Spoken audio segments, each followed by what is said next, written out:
Good evening, folks, and welcome to the latest installment of our deep dive review series, The FANdalorian.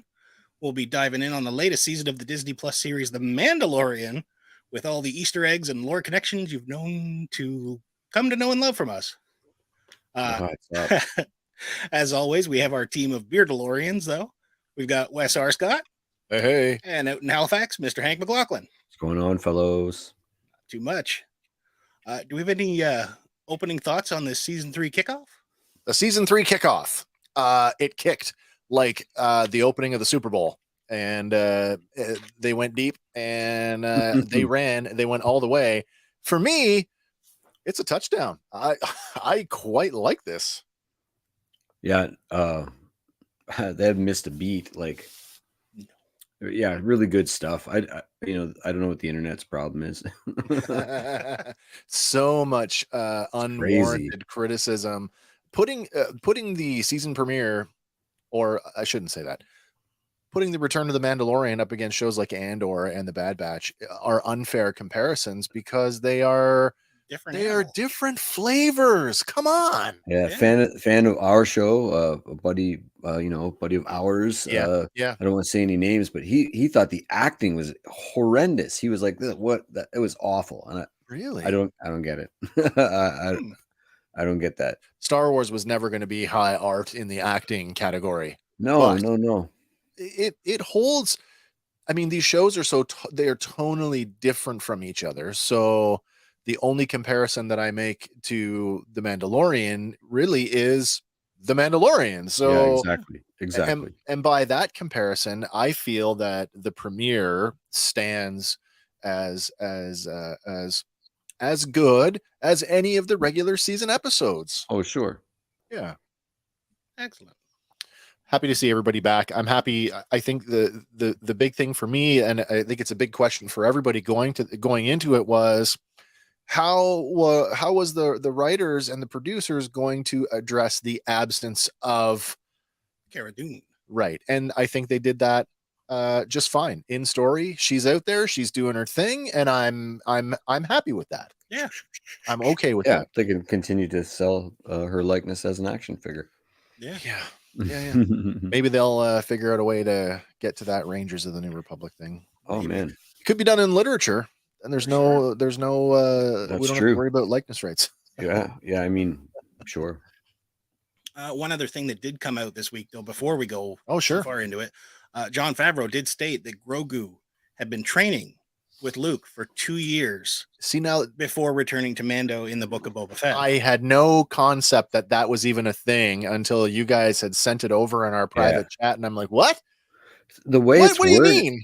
The way it's worded, though, I think it could also be interpreted as it's been 2 years since Luke Skywalker. Yeah. Like, The way it's read is kind of like, what's that, Ezra? No, we'll get to the whales. Yes, I mean, look at Luke training with Yoda or with Obi-Wan. We're talking like his training is just a matter of it could be measured in days.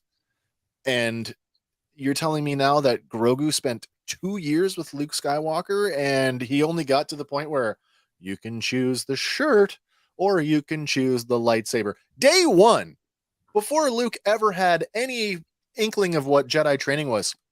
Hey, want your dad's laser sword? Like, come on. Yeah, and also like Grogu spent time at the temple. Before Luke Skywalker, he was already able to levitate a mudhorn. Correct. Right? Like so the question is, between the attack on the temple and when we find him in season 1, like, had he forgotten the training by that point? I think there was some discussion about that in our previous episodes about did Grogu forcibly cut himself off in the same way that both Luke and now Obi-Wan have done. Yeah, in order to hide. As a survival mechanism. Yeah. But, it wasn't clear to me for a minute. Were we implying that Grogu spent 2 years with Luke continuously? Because you don't get that impression between the events of the season 2 of The Mandalorian and then the Book of Boba Fett. So I'm like, wait, are they trying to tell me that he went to Luke, went back to Mando, did what happened in the book of Boba Fett and then went back to Luke for more training. Like that didn't make sense to me. I No. read it as just like he went to Luke, did the 2 years, Yep. and then showed back up for Book of Boba Fett, and that's where we find ourselves post here. And see, No. I interpreted it as he spent some time with Luke, and Yep.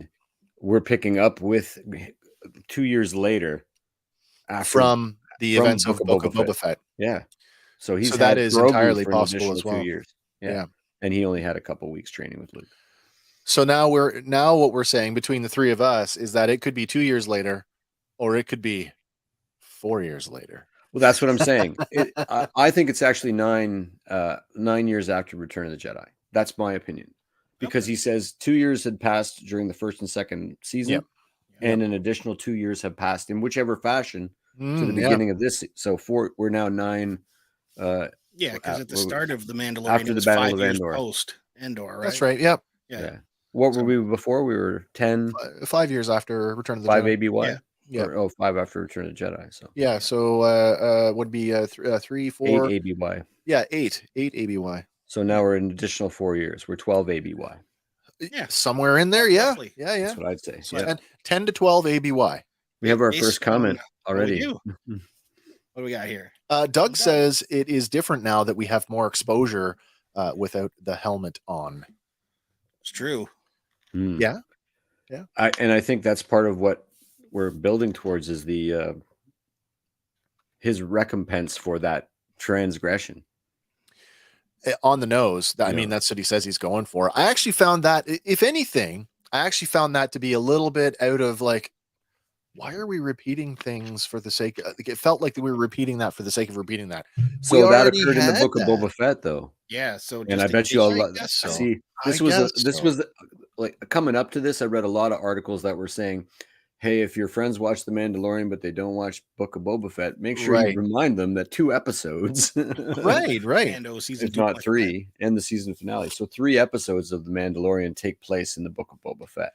Yeah, and I mean, you know how I feel about that. I mean, I was always okay with the Book of Boba Fett as its own show, and any of the criticisms leveled against it, I think, are more palatable when you think about it as it's the Mandalorian : the Yeah. Book of Boba Fett. Yeah. As they said, the show will evolve, and at some point, it won't look the same anymore. And as I've said before, right now it's the Mandalorian. Yeah. We could have several iterations. It could be the Mandalorian, the Book of Bo-Katan, the Mandalorian, the Book of Sabine Wren, and absolutely. so on and so Oh, forth. chapters in a Yeah.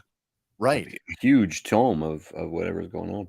Well, maybe we'll Robert Jordan this thing, and See, comic book nerds don't get it Yeah, shook. You can have 90 Star Wars That's titles right. and they're all telling Yeah. the same story. that's right. Yeah, Right. different points of view. But before we go any further, I think it's time for Oh another my gosh. installment. Oh my What are you gosh. talking about? Who let that guy in here? Bad Star Wars jokes. So this one is seasoned for our premiere here. Why can't you beat the Mandalorian in a race? Ooh, Why can't you beat the Mandalorian in a race? I don't know. Because I don't know the way. Because he has the best car. Oh, Oh. Oh, wow. the best car. There you Wow. go. It's the night of 1,000 tears. Guys, if you're just tuning in now, this is our second drop on Double Feature Sunday. If you missed us earlier today, we dug deep on the 11th episode of season 2 of Star Wars: The Bad Batch. So if you haven't caught up on that, do take some time after this to go over and have a watch of that. We'd love to hear your comments on that if you guys are following along with Star Wars: The Bad Batch. Mhm. So since we did a double drop for show, should we do a double drop of jokes? You got another one? Oh, I do got another one. Oh, I'm down for it. punch it, Chewie. Did you hear that Pedro Pascal was injured on The Mandalorian? Oh no, I did not. He hurt his back carrying the whole franchise. Nice. That's a Nice. double. Nice. You get 2 of those. You get 2 for Nice. that one. So You without could further ado, insert Filoni or Favreau true. as Mhm. necessary on that one too. Mhm. Yep. Diego Luna. Shall That's we awesome. jump into tonight's episode? Absolutely, we should. All right. There we go. Love the new titles, by the way. A big shout out to Andy for doing up some new titles for us for this current season. Sorry, Hank. Look for that over on the Fandom Power merch shop. Yeah, you can get the classic or the new one. So the season 3 opener is titled Chapter 17, The Apostate. It originally aired Wednesday, March 1st, 2023. Has a listed runtime of 38 minutes, but it comes out at 32 minutes and 30 seconds without the titles and credits. This one is directed by Rick Famuyiwa, and it is written by Jon Favreau himself. Johnny the Man. The synopsis reads, The Mandalorian begins an important journey. And important it is. It is very important. So we open our episode with a brief recap from seasons 1 and 2, and then we get the familiar flashing lights across the assortment of helmets and droids that we've seen before, but this time it lands on Din Djarin.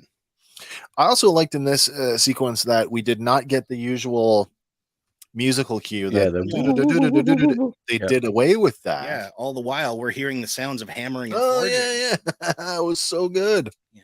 And as the Star Wars logo flashes, a thickly gloved hand comes into frame, and it's pouring a liquid from a small silver vial. And the solution causes like a green vaporous shimmer to spread across the liquid in the basin. And we see a silver-clad mythosaur skull hanging on the wall above a blazing cryo furnace. Now she did this before, did she not? With the vial of whatever that is. I think she did every time she's made something. Be really interesting to know what is that. Yeah, is it just something to temper it? I don't know. A figure comes onto screen and we see a round metal disc thrust into the flames. And as it heats, the figure lifts the metal to inspect it, and we come to see that it is the armorer. And she takes the blank and sets it on a concave anvil and begins to strike the heated metal, shaping it with each blow. And with each blow, sparks are flying like crazy. So you know how you had the beef with the flashlight holds? I did. I swing a lot of hammers, man. She needs to get that hammer down near the end of that hammer. She's halfway up on that sucker. That's right. She's not getting any swing on that. Lauren was like, that's probably a 5-pound hammer in real life, and she's just an actress. And I'm like, okay, maybe you have a point. But the armorer, she continues to hammer, and the heated metal gets hammered into a round dome-like structure. Later, she quenches a perfectly rounded cup shape in an oil bath, and using a plasma cutter, she cuts out a sliver on another piece of metal. Then using the soldering iron, she spot welds components on a circuit board. I like that this time around. Now we've seen her at the forge. What? This is the fourth time? Yeah. We've seen her at the forge. Yeah. I like that there's an evolution here, that it can't all be like ancient hammers and anvils and tongs and planishing thing. That there's actual like technology, modern technological integrated into Yeah. I have a question though. Like if a plasma torch can just cut through Beskar like that, why isn't that a weapon? I had the same thought. I'm like, there's got to be after it's dunked in the juice at the end, like the whole helmet gets dunked in that magical and that kind of the magic. Then it completely, negating the value of Beskar. Maybe that's it activates the I don't know. At the same time, is it Beskar? I was going the other way. Oh, you are absolutely right. That's awesome, actually, bro. That's so true. That's really, awesome. Are you going to give like a training one in full? Well, I mean, we see it through. We've seen it with Din Djarin, and we see it again in this episode that the salt and pepper armor, where some of it's maybe borrowed from a stormtrooper or other. When we get to that scene, I have a theory about a lot of those. Sure. Yeah. But you had pointed this one out to us. I did, yeah. The circuit board that she's adding is actually pieces from the C-Lab model kit. Yeah, the United States Navy C-Lab 3 model kit. This kind of goes back into, you guys know I'm a huge Mythbusters fan. I'm a big fan of Adam Savage's Tested channel. You know that they were making their own. When they ran out of model parts, they were making their own. They were casting them and pouring their own molds. When ILM went 100% digital, they scanned all those pieces in.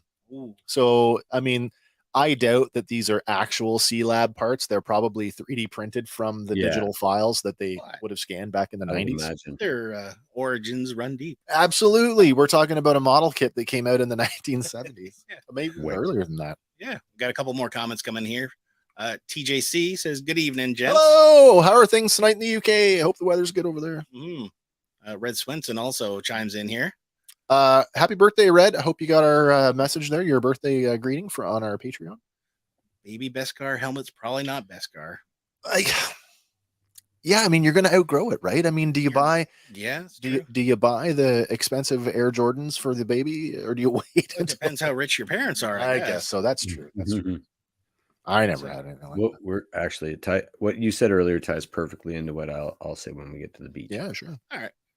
Continuing her work, though, she attaches the circuit board to the side of the construct and she coats the dome with a blue paint. And turning away from the forge, she reveals a new Mandalorian helmet. That she does. Drums begin to beat as she strides outside of the cave, and she's followed by a procession, including banners, one for Clan Vizsla and one bearing the mythosaur. I'm glad you brought that up. I wasn't sure if you'd caught that. The Clan Vizsla flag there. Yeah, the cherry blossom. If they've maybe like it ties into something that I heard. I heard something about this. There's this rumor floating around that the young fellow that's about to be helmeted is a Vizsla. So I get that impression just based on a few things. Yeah. Get out of the way. Get down. Yeah. True. Is this kid? I mean, he's clearly the palette is identical. The palette is identical to pre-Vizsla's mask. Like, is this another foundling? Maybe. That being said, the rumor says that there may be a little foundling to foundling action this season. Right. So this guy, if this is his adopted child, if it's Vizsla's foundling, then he's legitimate heir to the throne. If he could take the sword from Grogu, that's right. I think we're heading into some cool stuff. Actually, I totally agree with that. Yeah. Totally agree. Yeah. So outside of the cave, we do find many Mandalorians gathered together, forming two sides. And again, this 2 years thing, because a significant amount of time must have passed, because last time we saw the armor, it was just her and Paz Vizsla alone. Yeah, so they've rebuilt the covert. Yeah, here there's dozens of them. Yeah, and there's different levels to them too. So there's a couple shots that you can get of like the whole beach, and very few of them have jetpacks, suggesting that they haven't even, because when we meet Djarin, he doesn't even have he hasn't graduated to backpack status yet. No. So there's like various stages, like you said, Wes. There's a couple guys that look like they're wearing stormtrooper pauldrons. Pauldrons. And so I think that there's I really think they're baptizing almost anybody. I think they're just snapping up. Yeah, right. Anything we can do to rebuild. And that's indicative, because again, a friend of the show had said, oh wow, like he really thought this scene was inferiorly put together. Like he said, like the cardboard helmets that I can make are better looking than these ones. And I said, but I think that's indicative of the fact that these are so hodgepodge.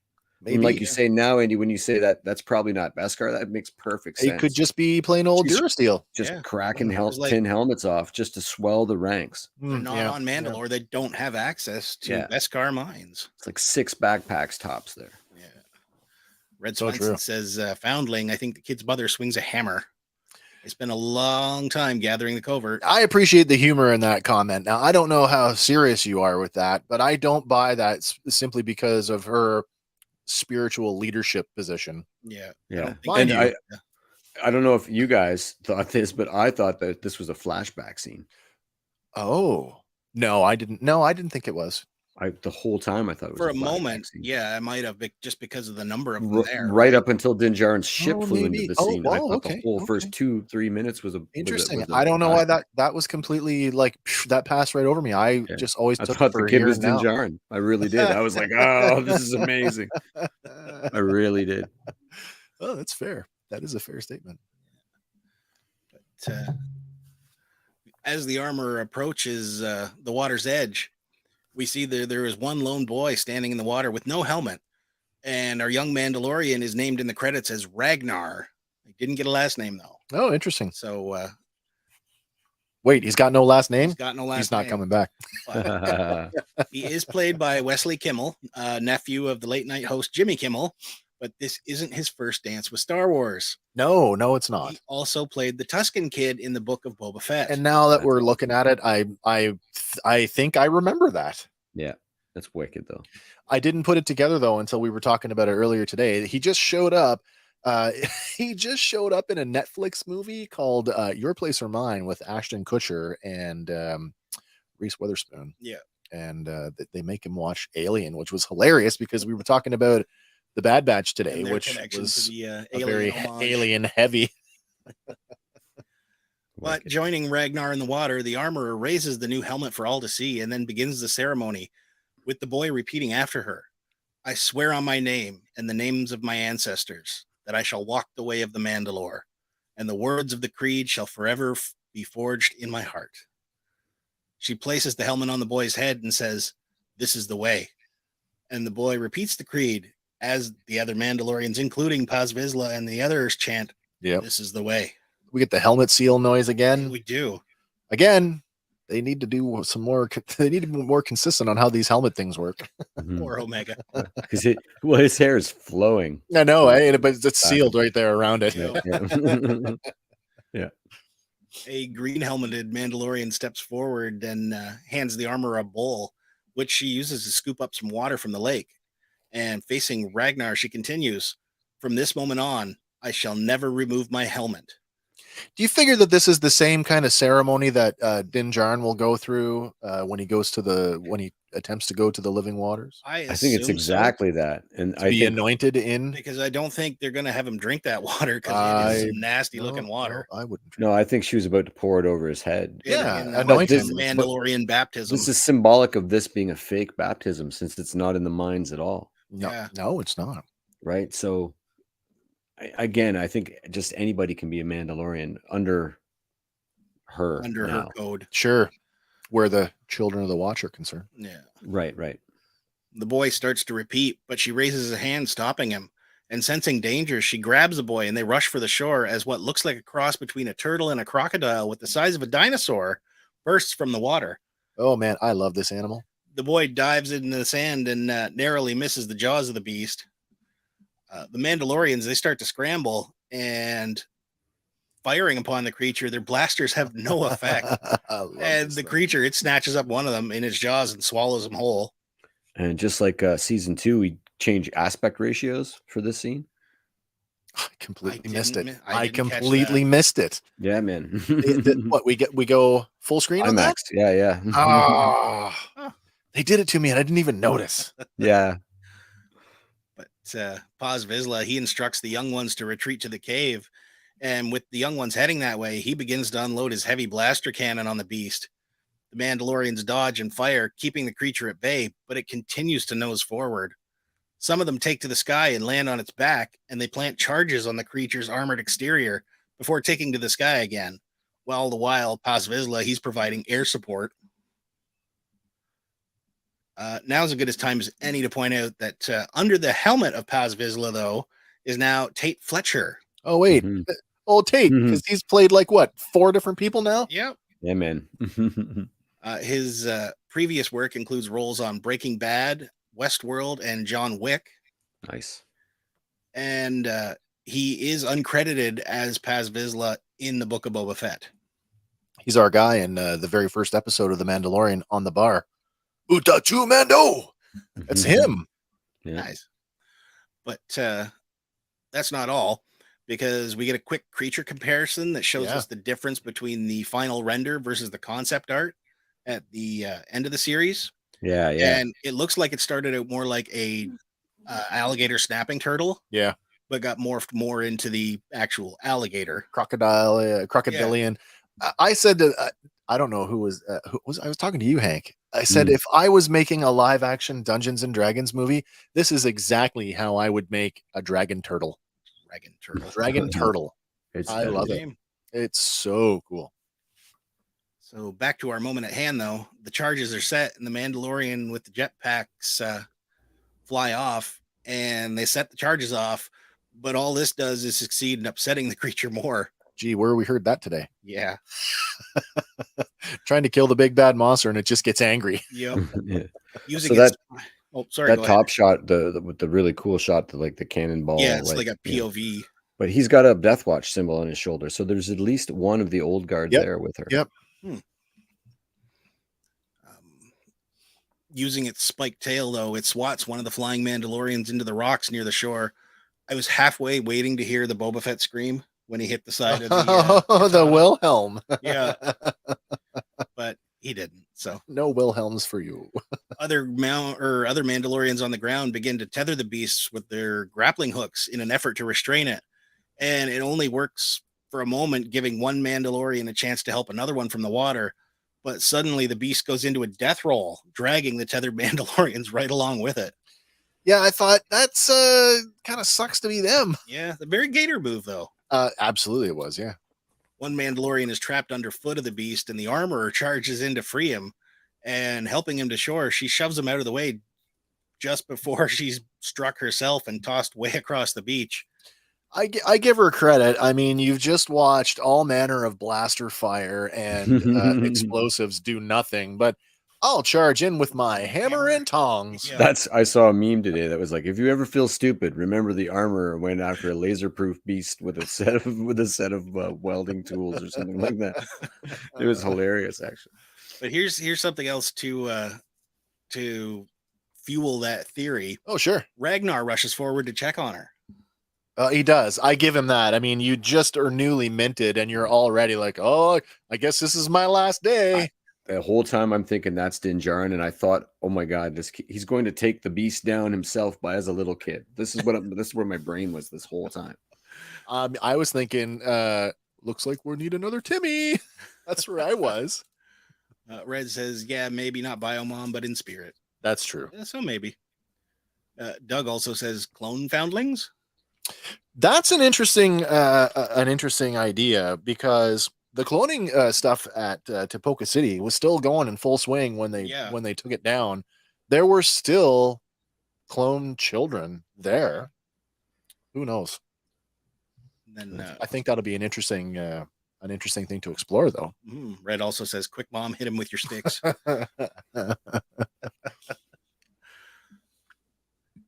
So the beast turns its attention to Ragnar, who is now in eye shot, I guess, and it lunges forward, but Paz Vizsla swoops in and knocks the boy clear, unloading the blaster directly into the mouth of the creature, but it still has no effect. That is a solid tactic, too. Shoot it in the soft spot, in its mouth.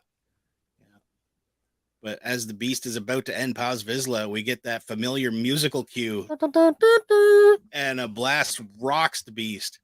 We see an N1 starfighter streak across the sky, and even the armorer stands to take notice.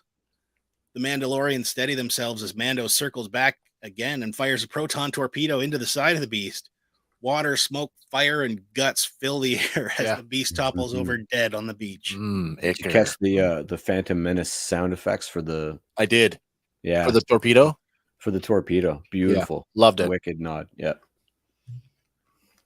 With the beast down, Mando lands his ship next to it, and the Mandalorians all take notice. The canopy of the craft slides open, and they see the familiar Beskar helmet of Din Djarin, and the Mandalorians stand almost shocked amongst the sand and innards of the beast. And in the droid socket, Grogu pops up and gives a little wave and a smile. Hey! Then we finally get our show logo and title card.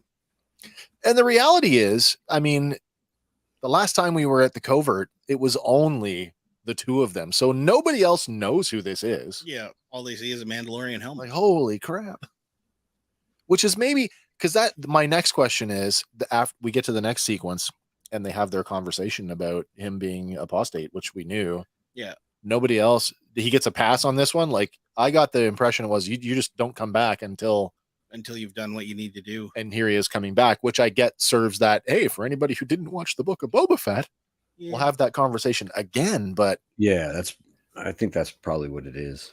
But in story, like, does he get a pass because he just saved their lives? I would hope so. Yeah, I guess so. But inside the covert, the armorer works at her bench, and Mando and Grogu enter in, but she doesn't turn to face them. She begins telling him that he removed his helmet of his own free will. He is no longer Mandalorian. But Mando answers back that the creed teaches them of redemption. And facing the Forge, she tells him that redemption is no longer possible since the destruction of their homeworld. But Mando asks, what if the mines of Mandalore still exist? Right. But she replies that they were all destroyed in the Purge. And then pulling an object from his belt, he asks, is the inscription on this not Mandalorian? And setting the artifact on the table, he takes a seat and Grogu joins him. Is the Purge and the Night of 1,000 Tears one and the same? Is that an interchangeable term? I don't know. I think the Night of 1,000 Tears is one aspect One of the aspect of the Purge. Okay, that's Yeah. fair. Yeah. Because the chunk or the glass-like object is green in color, and it has a chunk of metal embedded in it with an inscription written in Mandalorian. Mandoa. Mandoa. Yeah. Mm. I tried mightily. I tried, but I could only get certain characters. Anybody got a 24,000K TV? Yeah, it's gibberish. But, It looked to me like gibberish. the armorer dims the Forge and joins them at the table, asking where he acquired the object. And he tells her that he got it from some Jawas who traded it with a traveler claiming to have been on the surface of Mandalore. And yeah, like I said, I couldn't make out the inscription either, but I had to go back and do a double take on that. Did he say Jawa? yeah, Mhm. Like, wow, they really are that. they will trade for anything. Sure. And the idea of Jawas being native to Tatooine and then seeing them again on the planet with Alimato.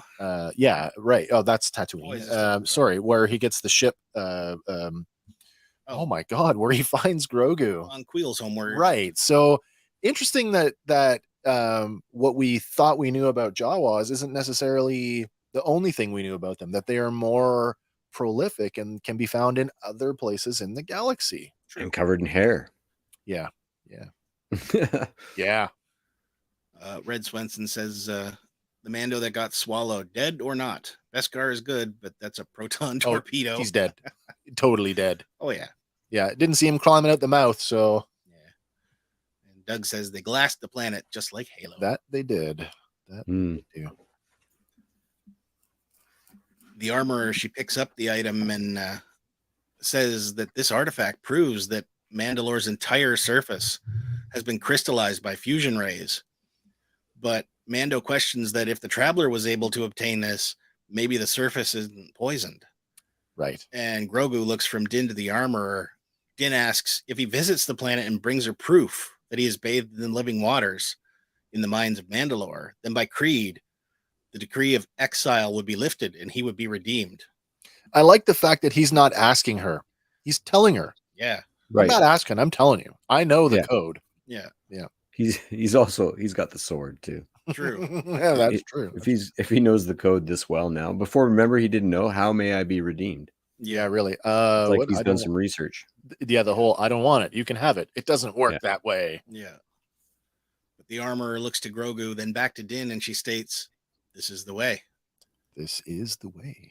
Before rising from the table and returning her work, though, Mando rises and tells her, "I will see you again," before they turn and leave. Red Swenson says, Oh, that's a good question. Are the 1,000 tears the literal tears of the survivors, or the thousands of bombs that were dropped? I think it's a metaphor. I think it can and should be both. yeah, definitely a mix. Yep. But from here, we cut to hyperspace and we find Mando resting in the cockpit. Yeah. While Grogu stares out his Ezra. domed bubble at the streaking lights. He takes notice of a silhouetted shape keeping pace with their starfighter, and it's a Purgle. We Not get just one Purgle. no, we get a further pulled back shot, and we see that there's a whole pod of Purgle It is keeping a pace pod with of Purgles. And Grogu, he reaches out trying to touch, but soon gives up and disappears below, only to pop back up on Mando's lap, where he settles in for the rest of the journey. So I find that it's super cool that they've built a habit trail between the droid socket and the cockpit. Yeah, Yeah. and that's going to come up again later. I went But, nuts. Let's keep going Yeah. nuts on them for a minute. So Purgle You want to stick with the Purgles for a Yeah. second? Yeah, why not? first appeared in the 15th episode of the second season of Rebels. Basically, they're a tentacled space whale, Space whales, man. and they're able to naturally travel through hyperspace by metabolizing a specific green gas known as Clausen 36. Well, that's cool. That's a little more detail than I knew. Before, based on the pulled back shot that we get, Yep. it is quite possible that included in this pod are normal Purgle, as well as some Purgle Ultra, which are significantly larger. Okay. So, Well, we know that they were super significant to the finale of Star Wars Rebels, and the fan community this week have all been sort of rallying around this scene like it's a little foreshadowing to what may be happening come the Ahsoka's Ahsoka on, show. yeah. It's literally foreshadowed. Like they're in shadow. shadow. We're going to see them so hard in live. Like they didn't just make that asset up to obscure it. You know what I mean? Here's your one throwaway. No. Yeah, this has me giddier than anything has in Star Wars in like a long time. I love the idea of a creature that can travel through hyperspace On its naturally. Yeah. So it just makes sense. Yeah. So I mean, and it's the there's that Star Trek Next Generation episode where those those things eat that they can travel through space. Space whales in one of those episodes. It's very similar to that. On the Enterprise, yeah. But in the High Republic, in the comics and novels, they've just started a new idea. It's relatively new. If you guys don't follow it, you probably don't know. It's not like pop culture isn't talking about it yet, but they think that, or they're getting into, they're about to probably. The idea is that hyperspace is a realm of the Force, like the world between worlds. Very interesting. And that inside it, Jedi have specific abilities within it. And so this goes like you and I were talking off camera, like in Legends, they had the ability to navigate hyperspace. Yeah, Jedi could navigate using the Force. Yeah. And the first spacefaring, the guys that invented the hyperspace travel studied the Purgle to learn how to do it safely. The Rakata. And we have there's that name drop in Andor and stuff. We're getting so like there's some really cool stuff here. I think if they decide to go way back in time, they can really make it work. They're just grabbing the right things out of Legends. They're still, I mean, I don't know what people on the internet are saying. This is crazy good. Absolutely it is. And the fact that Grogu, he reaches out like that innocence of a child. He doesn't know that he can't reach out and touch them. I almost wonder if he senses like if there's a kinship through the Force. Maybe this is that, and that's exactly why I think that they're going to announce in the comics and stuff that there's like you can because immediately my brain went to this daydream of Ahsoka riding these friggin' things through hyperspace without anything on. So oddly enough, like we twins from Visions. I was going to say we should talk about that. We did talk about that earlier. In Star Wars Visions, the twins had an entire battle outside of the Star Destroyer, in the vacuum of space, completely unprotected. Yeah, is that so far off now? I don't think so. I mean, Leia ostensibly, it wasn't brief. Mary Poppins. And she was out in space, like fully, how I feel about that one, and I'm totally okay with that. That wasn't Leia doing that. That's the Force doing that, right? Yeah. No, absolutely. And Lauren says all the time, they sort of lack imagination, or they could fly. So a force field around your body so that that you could do that. I don't think all the stuff that we were always doing in the role playing game when we were kids. That they're just now getting to showing us some visual representation of that. And I gotta admit, I paused this scene and I was looking for a ship, and not the Star Destroyer, but like any ship. I imagine that this is the way Ezra travels now. Some Purgles just grab his ship and go, and he just goes. He doesn't need fuel. He doesn't, he doesn't need a windshield. Yeah, really. Whatever it is. One more note on Purgles, though. Yep. If they are deprived of that Clausen gas, they will turn gray. Does that mean they can't travel through hyperspace then? Yeah. Oh, okay. So they need that gas to get going.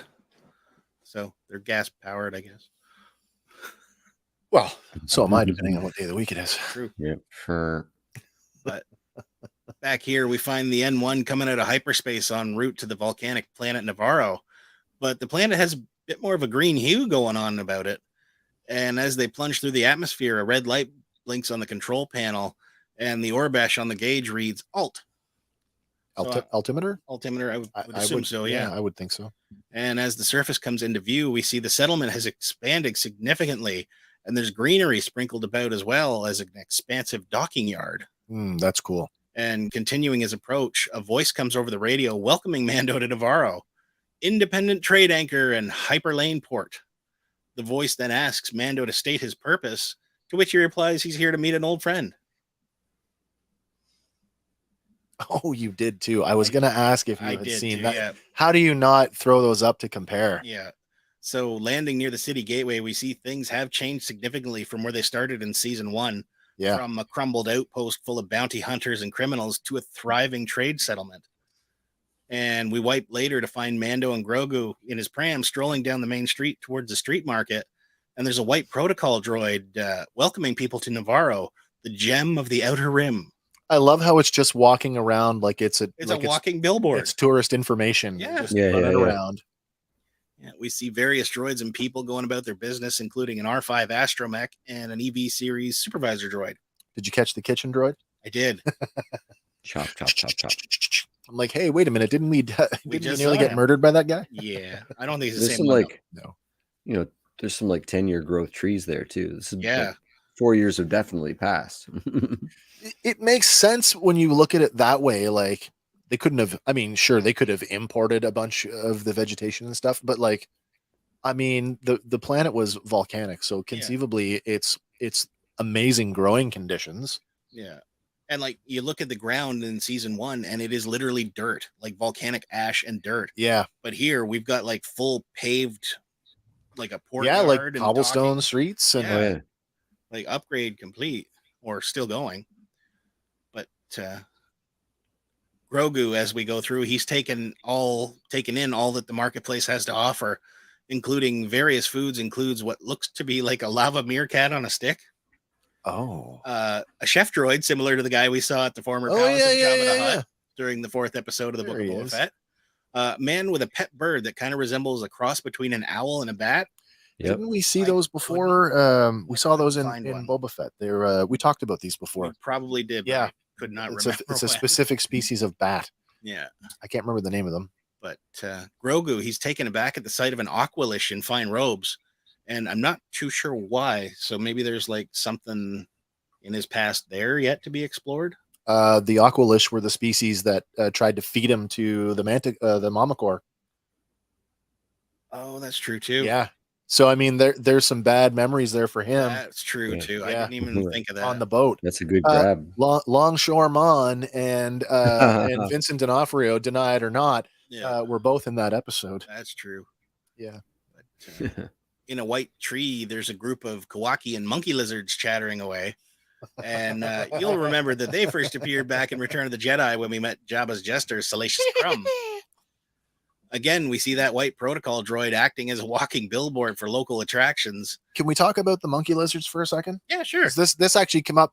This came up earlier in the week where there was in the media rounds in the circuit, people were talking about the addition of these Kowakian monkey lizards, and it's an intentional drop to have them just hanging out in the tree. Like, they're not chained to the tree. They're not. Out. Yeah. Because the first time we see a Kowakian monkey lizard on Navarro is on a spit. It's a food source. So they've gone literally from being food to flourishing. Yeah. It's a pretty cool. I mean, yes, it's superficially, it's like, oh, maybe a Salacious Crumb survived too. I don't know. Well, it is kind of weird because they're not like just dumb animals. They are. No, they're sentient. semi-intelligent. Yeah. Semi-intelligent. So gremlin looking mofos. Or like the fuzzy guys from Labyrinth who kick their heads around. Yeah. Exactly. Distant cousin. But the protocol droid, he's talking about local attractions, and they're offering up like geothermal springs and the Black Lava Canyons, as well as markets, shops, and local delicacies. And Mando, he mentions to Grogu that a lot has changed around here. I wonder if they offer tours of the old Imperial base. Maybe. Entering into the main square, a group of children go running past a street band consisting of 2 Twi'leks and a Gran and an unknown alien. I could not find a species for that 4th guy. For which one? The white.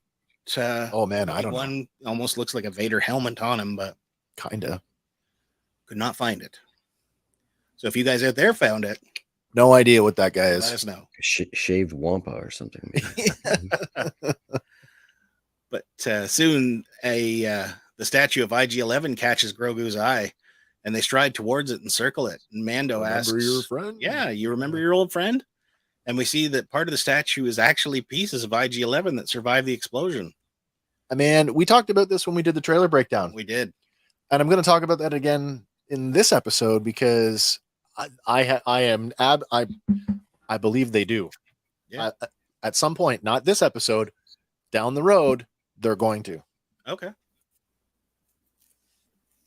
But across the courtyard, Grief Karga calls out, "Mando!" He'd heard Mando was back, but didn't believe it. That's a good impression, by the way. Thanks. That's good. Only good one. Mando addresses him as Magistrate Karga, but he chuckles and says, "That's high, Magistrate Karga, to you." And the men grasp forearms, and Grief invites Mando inside to catch up, telling him it's good to see him. Mando remarks that it doesn't even look like the same place. And Karga agrees that they have done a lot with it, but it's the citizens that have made it all possible. Yeah. And once inside his office, we find Grogu spinning around in that desk chair for all he's worth. Whee! Whee! Whee! And out on the balcony overlooking the square, Karga tells Mando that Navarro is now an official trade spur of the Hydean Way. And the Hydean Way, it was first mentioned in season 2 of the Clone Wars, an episode called R2 Come Home. Mando offers his congratulations to Grief, and Karga goes on to tell him that they have a construction boom going on in the city. The Belters are mining in the asteroid fields at the edge of the system, and there's a lot of money to be made on Navarro. Side note here, Belters are what the inhabitants of the Vex asteroid belt were referred to. I find it interesting that having just came off of watching every season of The Expanse, that they use the same term for the exact same thing. The Belters are mining the asteroid belt. It's pretty cool. Yeah. The Expanse, by the way, fantastic. Yeah, really good. Really good. Yep. Our version here were first mentioned in the 9th issue of Star Wars Gamer magazine way back in 2002. Oh, I've got that issue. Nice. As Grogu continues to spin in the background, Karga tells Mando that he can set him up with a prime track right over by the hot springs. And appealing to Din's fatherly nature, he says, "You and the little one, you can settle down. Hang up your blaster and live off the fat of the land." But Mando corrects him, "Grogu."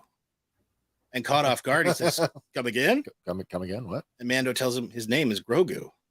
And almost dismissively, he says, "If you say so." Whatever.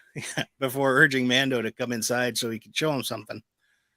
Inside, Grief turns on a hologram and pointing out on the map, he shows Mando the plot of land that could be his. But Mando stops him, thanking him for the offer, and says he has matters needing attended to. And confused, Grief questions that he thought Mando's mission was over, but he's still running around with that little critter. And Mando, he stops Grogu's chair from spinning and tells Karga it's complicated. Mando says that he completed his quest, but Grogu returned to him. And he goes on to tell Karga that he removed his helmet and now he's an apostate.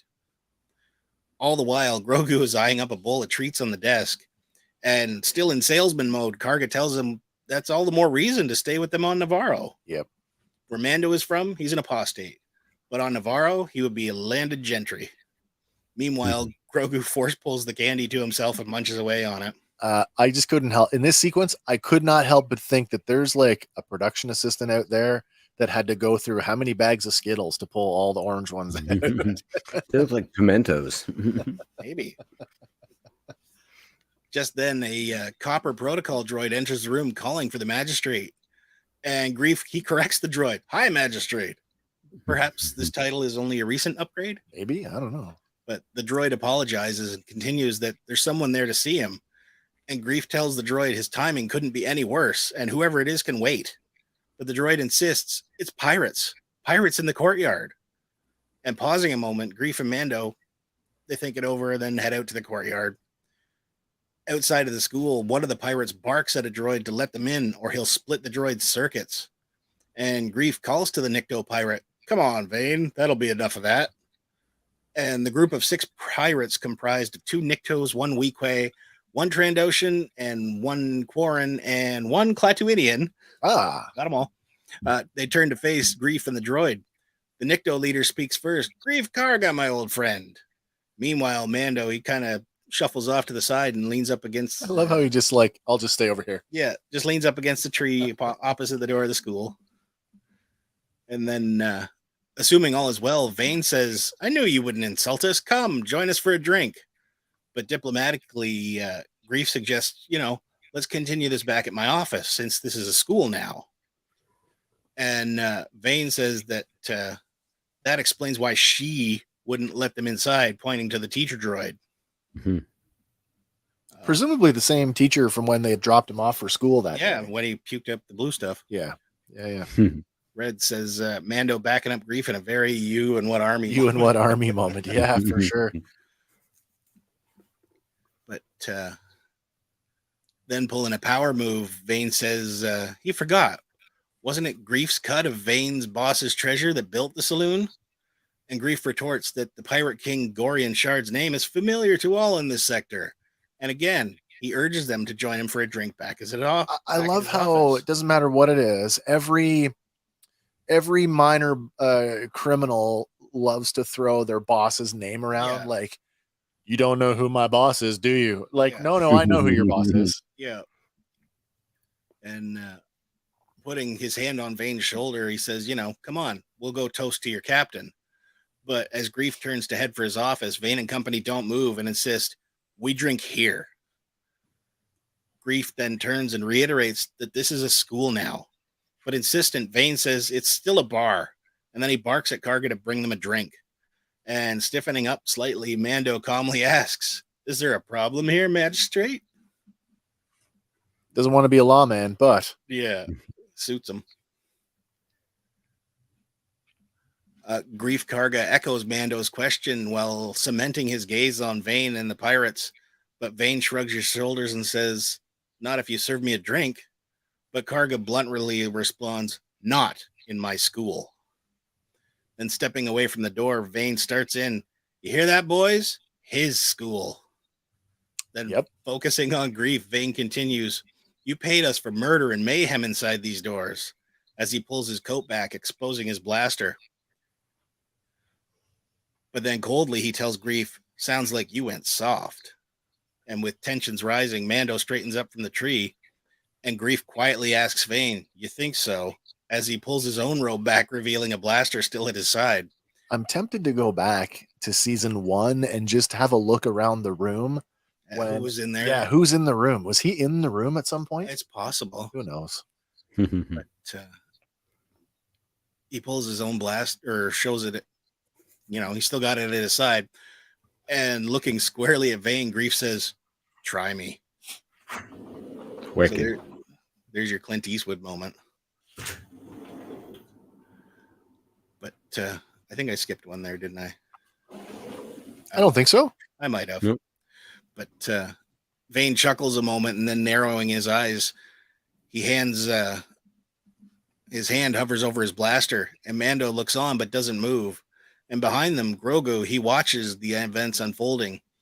Vane shifts his weight and moves to draw, but Grief beats him to the punch and shoots the blaster right out of his hands. I actually debated, the last time that Grogu was in a situation like that where he kind of he flopped up, closed up the egg, and he didn't. Yeah. No. He's like, no. Yeah, he's getting used to this now. Yep. And that's when I realized it was a brand new pram. Oh yeah. And he's not holding a flashlight because apparently he's got one built into the handheld flashlights. Recoiling in pain, Vane clutches his hand and Karga tells them to tell Captain Gorian Shard that Navarro is no longer friendly to pirates. Now get out of here. Vane shifts his glance and two of the crew move to draw, but Mando dispatches the Weequay and the second Nikto. And without hesitation, Grief takes out the Trandoshan, Klatooinian, and the Quarren, leaving only Vane standing there with his hands raised. And Karga forcefully tells him, get out of here now. And the Nikto pirate nods and flees off into the distance. Grief Karga is a good shot. Yep. Bullseye a blaster out of a man's hand. And then took down 3 with no problem. Yeah. But left his hand intact enough to fly a starfighter deftly later. Hit the gun square on, that suggests to me. Mando asks if he's sure he wants to let Vane go, But with certainty, Karga tells him he'll let it be known that Navarro is respectable now and not to be trifled with. They turn to head back to the office, and Karga tells the protocol droid, have the service droid scrub up this mess. There's the hat asset. So apparently there's a cape droid is a thing. Yeah, that's you keep your stuff cleaner that way. Cape droids. I laughed. I'm like, what? Those are droids. What the hell? Well, he does say they got lots of droids on Navarro. They do, apparently, and Cape Droid is one of them. Looks like a smaller version of the what do you call it? The waitress droid from Attack of the Clones. Yeah, It looks like Constable Zuvio. Zuvio! The reoccurring hat. They've got to use that in every production, I think, at least once. Also, did you guys notice the building frontage is the frontage of what's her name's bar in Book of Boba Fett? Oh, it's just right. redressed. Like the poor Twilight girl. Yeah. So more practical sets this season than we have in previous. Yeah, more of the language, or at least the deco from Galaxy's Edge as well. Definitely, yeah, very much like that. Yeah. What's entirely possible too is that those are filmed assets of that set. Could be redressed digitally and then projected on the volume. On the volume. Okay, that's entirely possible too. That's, either way, if that is the case, it looks so good. It looks really good. It does. Yeah. But Grief, he turns and he says, "I've got a level with you, Mando. I need a marshal." And what? Yeah, Mando asks, "Well, what about Marshal Dune?" And Karga relays that after she brought in Moff Gideon, she was recruited by Special Forces. And as for Moff Gideon, he was sent to the New Republic War Tribunal. Yeah. And then Grief classy writing. That's classy writing. They they take the character who really has nothing to do with the actress, except she did portray her very well. Yep. They take the Star Wars character and they give her a beneficial future off somewhere. Yeah. And we can have all the fan fiction or even novels or comics or whatever moving down the road. That's she can have a ride off into the sunset. Yeah. Right. And they give her, Special Forces. It's just something cooler that that character's got this cool life somewhere else. Which it's very reflection of where she came from. Said a word. She was already a rebel commando. Yeah. But much more civil than the "I have to go now" from The Simpsons. or they just never mention them again. They just and I kind of thought that's how they might do it, but like Eric Foreman's sister in that 70s show. Yeah, exactly. Right. It leaves the door open in case they can reconcile with the actress at the same time. Absolutely, it does for sure. The Grief, he goes to make his final ask. "Are you ready to put on the stripes? Collect a healthy stipend. You'd make a very fine lawman." And Mando asks, "Why didn't you request one from the New Republic?" But Karga, he takes a breath and tells Mando the last thing they intend to do is bow down to yet another far-off bureaucracy. Under Grief's watch, Navarro will become the first truly independent trade anchor in the sector.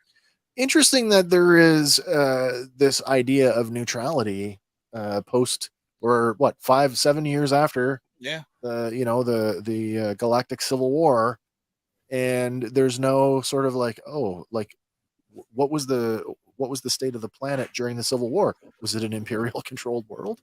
I would think so, yeah. Just because there's that base there, right? Yeah. Oh yeah, Garrison. Yeah. But you can't blame them, you just got out of one thing, you don't want to get right back in. No, out of one deal. Really out of two deals, because they, during the time of the Republic, the crime didn't do very well. No. With the Jedi running around policing, tens of thousands of Jedi running around policing.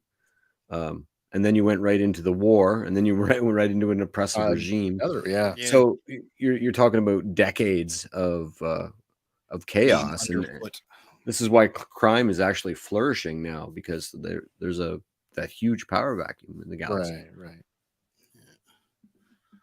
But Mando says he can't serve as marshal for Navarro, as he has something pressing to attend to. And Grief apologizes, citing, "I didn't know you were here on business." Grief asks Mando, "What can we provide?" And Mando turns, pointing at the statue of IG-11, says, "I need him back." And Grief chuckles, say, "It's only a statue." But Din says, "Are they not still IG-11's parts in there?" And Grief confirms, but says that they're no more than scrap at this point, and they were lucky to recover what they did from the lava flow where IG-11 self-destructed.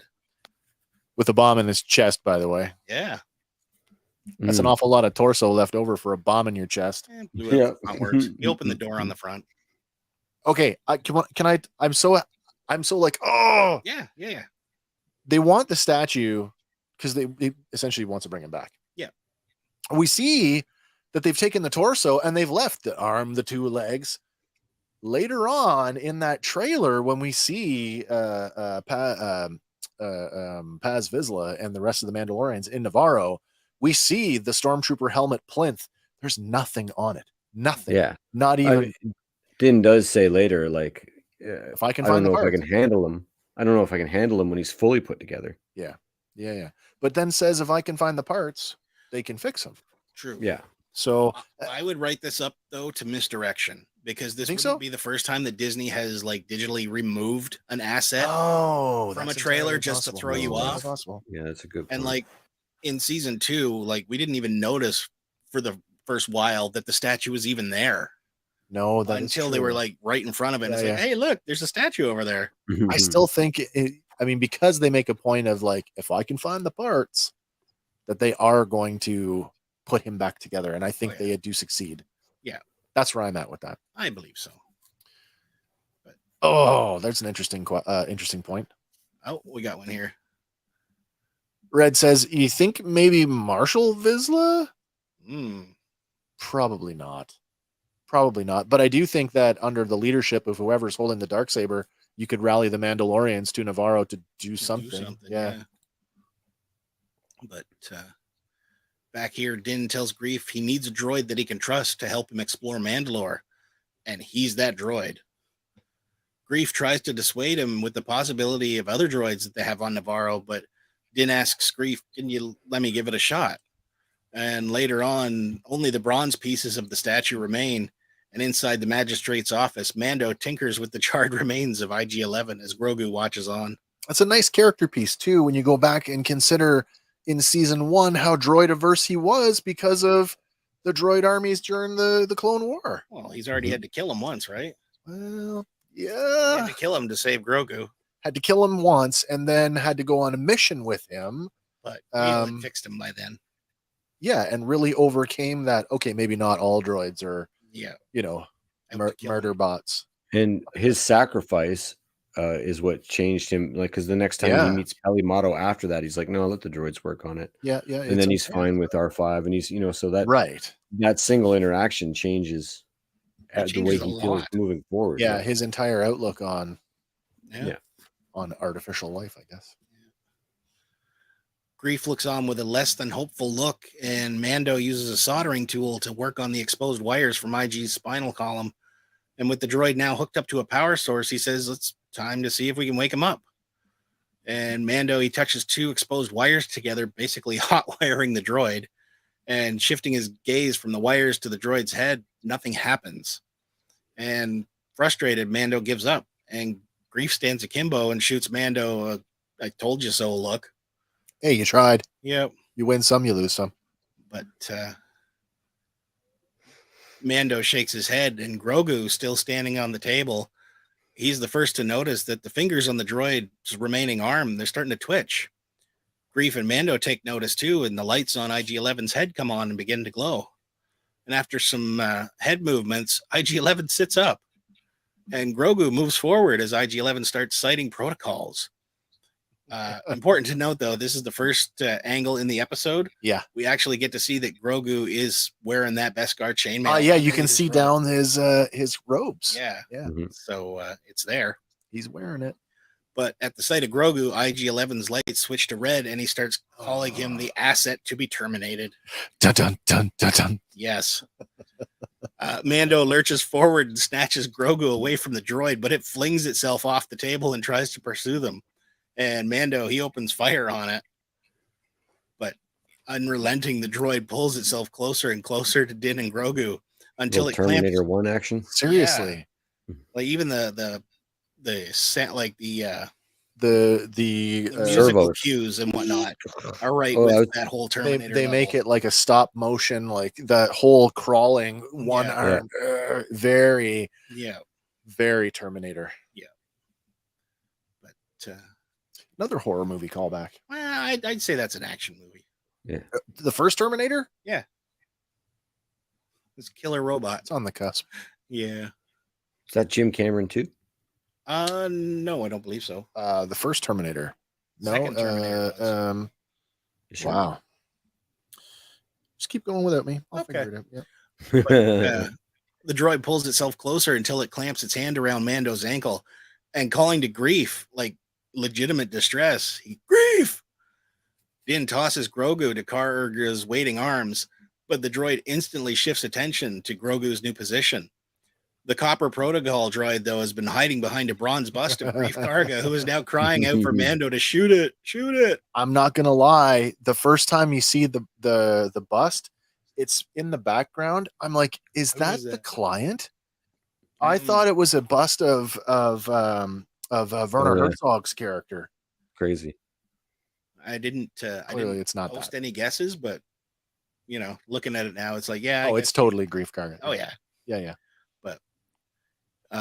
Mando continues to fire with no effect, and suddenly the protocol droid pushes over the bust and it crushes the head of IG-11. Like stomping on a pop can. Yep. And holstering his blaster, Mando delivers the perfect action movie line. Now that's using your head. It is So- it is James Cameron, by the way. Yeah. Was it? Yeah, it is. Okay. Yeah. I did not know Yeah. that. Mando postures that IG-11 reverted to his old programming, and Grief gives him a sarcastic, "You think?" Later, we find Mando pushing a gravity lift with the remains of IG-11 and Grogu on it, and Grief tells him it's too big a job for him, but luckily Navarro has attracted some of the finest droid smiths in the Outer Rim, and they'll have IG back to himself in no time. Mando asks if he thinks they're up for it, as he doubts that he could handle IG with all his limbs if things go scud. Wow. Yeah. But confidently, Karga tells Mando, ask him for yourself. And he looks around asking, who? But Grief points to a small door and says, the Anzellans. And a little shop window opens up and a small Anzellan pops out asking, what do you want? Hey! I can't help it. Like it. Dude was one of my favorite characters in Rise of Skywalker. I don't know why. He's catchy. I He's adorable and really like catchy. them. But Grogu looks down and smiles at the sight of the little alien. And later inside the shop, we see there's a whole crew of Anzellans working away on multiple parts of IG-11. He's happy because he sees food. Do you think he sees food? I do. I got Is it something small enough to put in his mouth, smaller than him. At least something to play with. Do they remind you of dozers? Like Yes. Yes.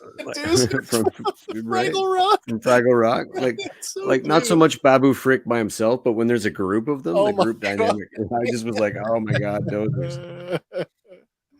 Grogu pulls himself up onto their work slab as they continue to tinker, and one Anzellan sparks apart and then looks to Mando and says, nope, can't fix, nope. And Mando responds with a slow, okay. And the Anzellan continues with only some words understandable. I love how for me, the second time around, I really paid attention. And I was like, oh, they are speaking basic. He intercut with a little bit of extra. What's hilarious is that every line that they deliver, Grief is like, he said, Yeah. Yeah, yeah. what? You know, I'm Okay. here. I'm in the room, Okay, I man. got it. Okay, I got it. Mando asks if he speaks any Huttese, but Grief, he leans in down and calls into the workshop. He says he can't fix it. But Mando turns to the Anzellans and says, that's not good. I need this one. This one is my friend. But the lead Anzellan clearly says, he's not friend anymore. Grief translates again that the Anzellan says the memory circuit is shot. And Mando tells them, put a new one in. But speaking plainly now, the Anzellan tells them, don't make new ones. Very hard to find.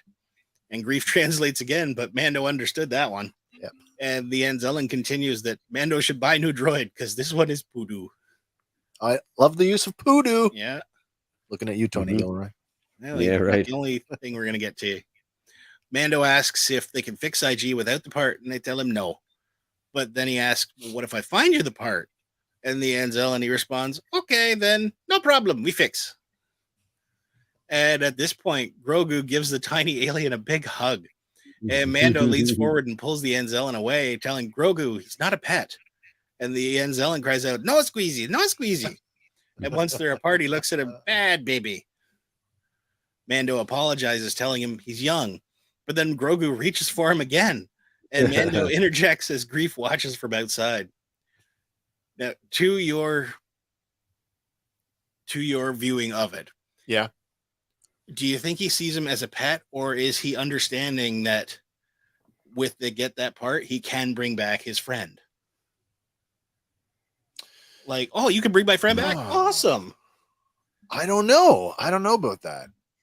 I kind of want. I still think it's that there's the childlike quality of Grogu coming through here, and that he sees the Anzellan as a plaything, maybe a toy or something. Yeah. I mean, they are charming and amusing. Here we are as adult men laughing at these, thinking, God, they're quite charming. Yeah, it's the two cutest things in Star Wars, giving each other a hug. Like, right. What are they doing to? All you need to do is throw a porg in there, and it's a it's Leia's droid, and that's right. We'll all start crying. Yeah, right. So beautiful. Little House on the Prairie show about those four characters. Are we gonna? Let's have that discussion. Okay, where are we going? Is it or is it not Babu Frick? I don't know. I'd have to throw up an image of beside, like, I don't know if could be Babu Frick. I mean, it could be, but it is not credited as Babu Frick. We did have a whole dive on that off camera, and do you remember what we learned? Yeah, we did. We can touch on that a little bit later. Oh, you do. I do have a slide referring to that. But in the credits of this particular episode, it is just all three of them are just referred to as the Anzellan crew. The Anzellan crew. Now I'm going to lower the. Are they voiced by J.J. Abrams? They are not voiced by J.J. Abrams. Oh, and he was the voice of Babu. So Frick, here is. I don't know if he wasn't. If this comes across, that is Babu Frick, in the Rise of Skywalker. Yeah. I'm not sure, except for slightly different facial hair. I couldn't pick the three Anzellans out from one another. You couldn't say which one is who. That's fair too. Yeah. Give them different. Like, one's got a little tuft of a goatee, and the other one's got a full beard, and that guy's got like the Fu Manchu style. He has more of a mustache than Babu Frick, right? For sure. Mm-hmm. But this does establish that they're not like Yoda. There's lots of them out there. No, that's true. That's true. So, and they're all tech savvy. Apparently, they're all master droid smiths. That's the word. Little hands get in there. Yeah, I guess so, eh? Later on, we find Mando getting into his N1 starfighter, and Grogu pops his head up in the bubble. Mando tells Grief to keep IG-11 safe until he can get back with the part. And Grief chuckles and says, if the Anzellans can't fix it, he doesn't know who can. Well, it only makes sense considering, what they had to do to 3PO. True. Grief bids him safe travels, and Mando closes the cockpit canopy. The Copper Protocol droid gives a wave as they lift off, and we wipe to space, and we see the N1 departing from Navarro. And inside my head, he's heading to Peli Motto for the Jawas to pick up the part. Maybe that'd be a good idea. I was surprised that he showed up where he does. Could be. I thought he would. Yeah, I honestly thought that. Okay, we flunked out at Navarro. Better go see our other friend. True, but he also has multiple errands. Could be that it's on the way. He's started 3 or 4 different side quests. He's got to pick one. Yeah, it could be. It's a good game, though. It's a real good game. A fantastic game. Where he's heading to next could just be, space wise, but geographically closer. Maybe. Oh yeah, I suppose so. Yeah, theoretically. Yeah. We wipe to space and see him departing Navarro, and inside the cockpit, Grogu now sits on Din's lap, and Din begins to tell him, being a Mandalorian isn't just about learning how to fight. You have to know how to navigate the galaxy, because you never know where you'll be heading next. And pointing to one of the displays on the control panel, he tells Grogu that this is the hyperspace map. And he relates that you can determine your range by looking at the fuel gauge. The Orabesh on the fuel gauge is gibberish, but it reads TCEJNL. Yeah, if that's supposed to be something that we're supposed to be able to make sense of, I don't. The odd thing is some of the characters are upside down and backwards. So but that goes back to what we were talking about before. From all all Yeah, angles, yeah. But the other, the altimeter also exposes another side of it there. So not only does it say ALT, but the other one reads PSI. So Pressure? probably cabin pressure, maybe. Oh, maybe. Okay. Yeah, Could I'd be. buy that. But before Mando can point out the next component, the alarm sounds and the screen goes red, and he tells Grogu, this is your enemy proximity warning indicator. And he tells Grogu to hang on. We got pirates. Red Swenson says, could be a map code like grid squares. Maybe, but I wouldn't expect to find that on a fuel gauge. You know, it's weird though, because you are right. You are right. I just don't know. I mean, with that, there's that third dimension that makes it spatial, like 3-dimensionally, not just two lines on a Z-axis. Yeah, exactly. Over the comms, Vane hails Mando with a vast Mandalorian. You can't just sneak away after cutting down 4 of my brothers in cold blood. Avast. And that statement is wrong. Oh, it's plainly wrong. It is wrong. In the square, we counted the total of 6 pirates in the group. That's true. And Grief and Mando cut down. What if one of those guys was just hanging out, ready to go into the school to pick his kid up? He just got shot. Mando gunned down a guy. Literally, it was 4 guys. I don't know what you're talking about. I don't know who that 5th guy was. Yeah. He was number 6, and he was allowed to live. He was just wrong place at the wrong time. School. Where's my dad? Friendly fire. The 3 fighters close the distance behind the N1, and Vane continues, "We're Pirate King Gorian Shard's men. Now you'll answer to him." One was a pledge, didn't have his stripes yet. Not a full pirate. You don't Not count a full yet. pirate. Oh, that's funny. But Mando tells him Gorian Shard should stick to hijacking and ransoming as he adjusts some controls. And Grogu, he tucks himself inside Mando's bandolier, and Mando hits the throttle and leaves the pirates scrambling. Vane cries out after him as the 3 pirate ships take up pursuit. And Din, he steers that starfighter into a nearby asteroid field, dodging and spinning, avoiding the pirates' fire at the same time. I like that they made a point to actually populate the asteroid belt with, there was looked like some kind of structure, buildings or something. Yeah. That in a couple slides here. Colony. Oh, okay, cool. Yeah. But Grogu hangs briefly upside down as they spin evasively and roll and steer further into the asteroid field. And we get a nice shot of the bottom side of the N1, and there doesn't appear to be a visible droid socket down there anymore. On the bottom? Yeah. Because you guys good question. You guys had asked, how is Grogu popping out of there in his pram? And later on, when we get to our next stop, I think it's further back on the ship, but it's hidden well enough that we don't see it. Again, they do this thing in Star Wars where we had this conversation sort of privately earlier this week, where like there's no way that an astromech droid should be able to fit in an N1. The shoulders just don't fit the contour. Yeah. And it's the same thing with the Eta Actis Jedi Starfighter. Half of R2 should be hanging out the bottom of the Jedi Starfighter wing, but they just kind of just gloss it over. Just ignore that. And I think that's kind of what we're looking at here. Yeah.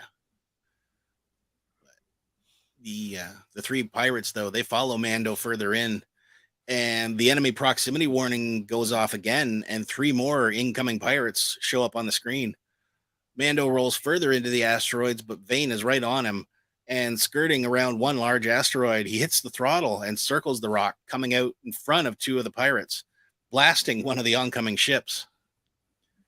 The other 2 cut away, but the damaged ship smashes into an asteroid, and Vane is legitimately shocked that another one of his pirate brothers has fallen.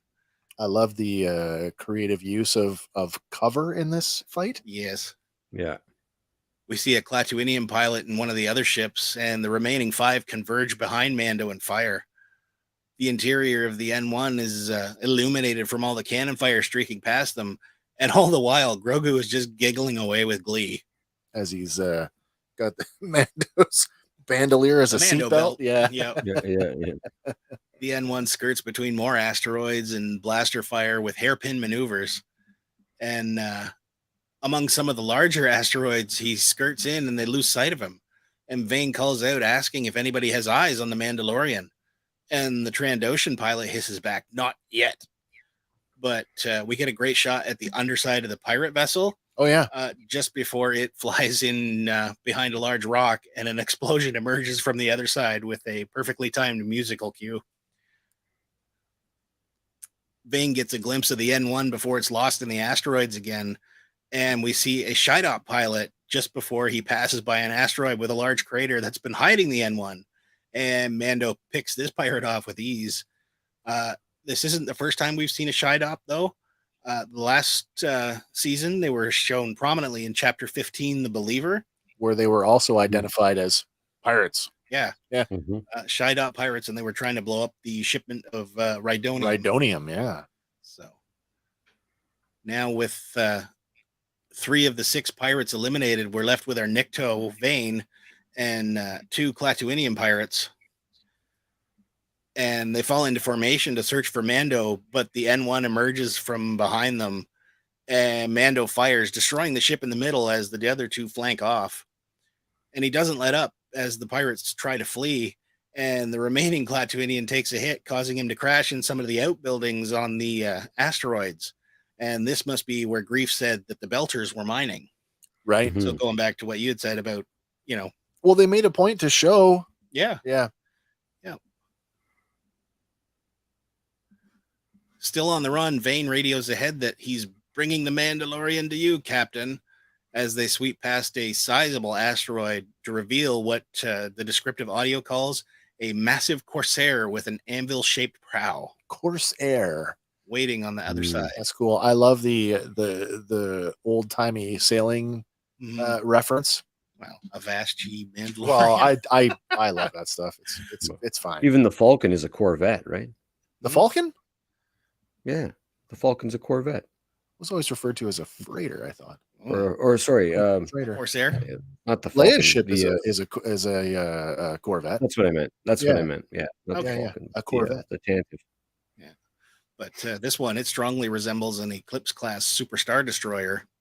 Definitely takes some design cues from there. Yeah, although it's considerably smaller. Yes, than that ship. But the underbelly of the ship opens up, revealing a series of laser cannons which line up to take aim at Mando. And an alarm sounds on the N1, and Mando gives us a dank ferric as Grogu watches the enemy proximity alert. And Mando confirms they have a target lock on them. More deck cannons line up to fire, and from the bridge of the Corsair, Captain Gorian Shard issues a warning telling Din to stop where he is as he is outgunned. Captain Swamp Thing. Yep. Mando responds telling him he has no quarrel with the Pirate King. Red Swenson says the Pirate King looks like a waterlogged Donkey Kong. Waterlogged Donkey Kong. It's like a combination between Davy Jones, Swamp Thing, and the Croft brothers. There's a swamp creature from a cartoon in the 70s. That's it's funny you say that, because I'll circle back to that in a second. Sure. But, nice. Gorian, he rises from the captain's seat and strides past a warthog-like alien towards the window, barking, "What a kind sentiment from a man who just destroyed 4 of my fighters." And again, we have an incorrect count because Mando just blasted 5 of them out of existence. So these guys apparently don't know the difference between 4 and 5. Don't know math. Don't make a deal with them. I don't know. You might come out on top. I want 4% of the profits. Okay, I'll keep 5. But he tells Mando, "Surrender your ship and I'll spare your life." And Mando, he looks down and tells Grogu, "Never trust a pirate." And Grogu coos, and Mando then flicks a switch on the console. I'm surprised he didn't let Sonny Boy press the button. Yeah. Whee! No, that's coming. That's coming for sure. But flicking the switch, the N1 rockets forward too fast for the cannons and skirts right up by the bridge of Gorian's ship. Yeah. Before disappearing into deep space. And a shot of an angered Captain Gorian Shard with his blazing red eyes. Iris is out as we catch up with Mando coming out of hyperspace on approach to a lush green and blue planet. Oh, yeah. Mando tells Grogu that this is Kalevala, another planet. You did call it. Yes, you did. Yep, Kalevala. another planet in the Mandalorian system. And gliding towards the surface, the atmosphere is all rainy. And as we draw closer, Din points out that the structure below is a Mandalorian castle. And wide-eyed Grogu takes it all in. But before we go any further, let's just dial in on Captain Gorian Shard for a moment. I have no doubt that this guy is going to return as a threat in future episodes. So, he is played by Nonso Enozi, and he has 48 previous roles. I was gonna say, including roles in the 2011 Conan the Barbarian. Oh, the Jason Momoa movie. Yep. Yeah. Tommy Jeopard in the show Sweet Tooth. The voice of Wyvern in The Sandman. And for him, he had released the look of Gorian a couple days ago on his Instagram, citing that he kind of looks like Swamp Thing.